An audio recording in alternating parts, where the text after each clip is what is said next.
दोस्तों, जैसा कि आपको पहले पता है, पिछले महीने 29 तारीख को 59 ऐप बैन कर दिया गया था और बैन किए गए ऐप में टिकटॉक, शेयर इट, लाइकी जैसे टोटल 59 ऐप थे जिनके इंडिया में करोड़ों यूज़र थे। और जब से ये बंद हुए हैं तब से लोग काफ़ी परेशान भी हुए हैं, क्योंकि इन ऐप में इनके डाटा और फॉलोअर्स भी थे। साथ ही एक और सवाल जो लोगों को ज़्यादा ही परेशान कर रहा था वो ये कि जितने भी ऐप है वो हमेशा के लिए बैन हो जाएंगे या वापसी भी आ सकती है। वैसे जो लोग इन ऐप को वापस आने की उम्मीद लगाए बैठे हैं उनके लिए एक छोटी सी उम्मीद की किरण भी जागी है, लेकिन उसके साथ ही कुछ हार्ड कंडीशन भी है। क्या है कंडीशन जिसका पूरा करने के बाद इन ऐप की वापसी हो सकती है, जो मैं आज आपको इस वीडियो में यही बताऊंगा कि अगर कंपनी ने ये कंडीशन या शर्त मानी तो हो सकती है इन ऐप की वापसी हमारे भारत में।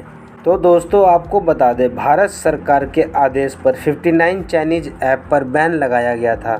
सरकार का कहना था कि ये सभी चाइनीज़ ऐप यूज़र का डाटा चुराकर देश से बाहर दूसरे सर्वर पर स्टोर करते हैं। इसलिए सरकार ने कहा यूज़र का डाटा चुराना और देश से बाहर ले जाना देश के लिए खतरनाक है और इन ऐप की इसी वजह से इस पर बैन लगा था।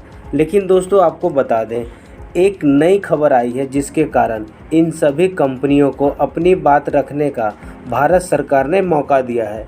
आपको बता दें, एक सरकारी रिपोर्ट के अनुसार इन सभी चाइनीज़ ऐप को 79 सवालों का एक लिस्ट भेजा है जिन पर इनसे जवाब मांगा गया है। तो अब इन सभी चाइनीज़ ऐप को जवाब ही नहीं देना बल्कि सरकार को कन्विंस भी करना है कि इंडिया में काम करते वक्त हमने किसी भी कानून का उल्लंघन भी नहीं करा।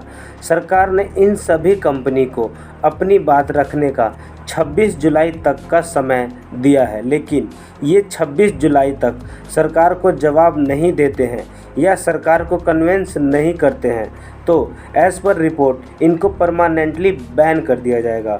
तो यहाँ पर सरकार ने एक और मौका दिया है कि सरकार को कन्विंस कर लीजिए कि भारत में काम करते वक्त हमने कोई कानून नहीं तोड़ा, नहीं तो इन सभी ऐपों को परमानेंट बैन का सामना करना पड़ेगा।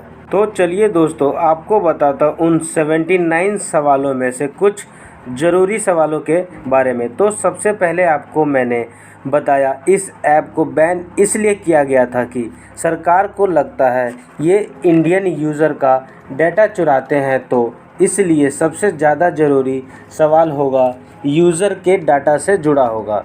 तो इन कंपनियों को बताना होगा सरकार को कि यूज़र डाटा का क्या करते हैं और उसका डाटा कहाँ स्टोर करते हैं। दूसरा सवाल कि इनकी फंडिंग कैसे होती है और इन डाटा को कौन से सर्वर पर अपलोड किया जाता है या इस्तेमाल करते हैं। तो ये ऐप जो भी जवाब देंगे उनके लिए एक स्पेशल कमेटी को भेजा जाएगा, जिसके बाद ही सरकार इन ऐप पर फाइनल डिसीजन ले पाएगी। हालांकि चाइनीज़ ऐप हमेशा से यही कहता आया है कि जो इन पर डाटा चुराने का आरोप लगता है वो गलत है।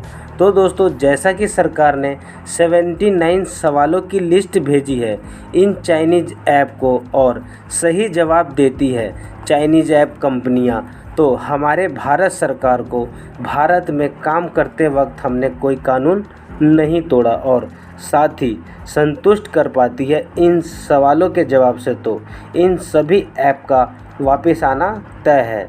कोई नहीं रोक सकता फिर भारत में टिकटॉक जैसे ऐप को काम करने से।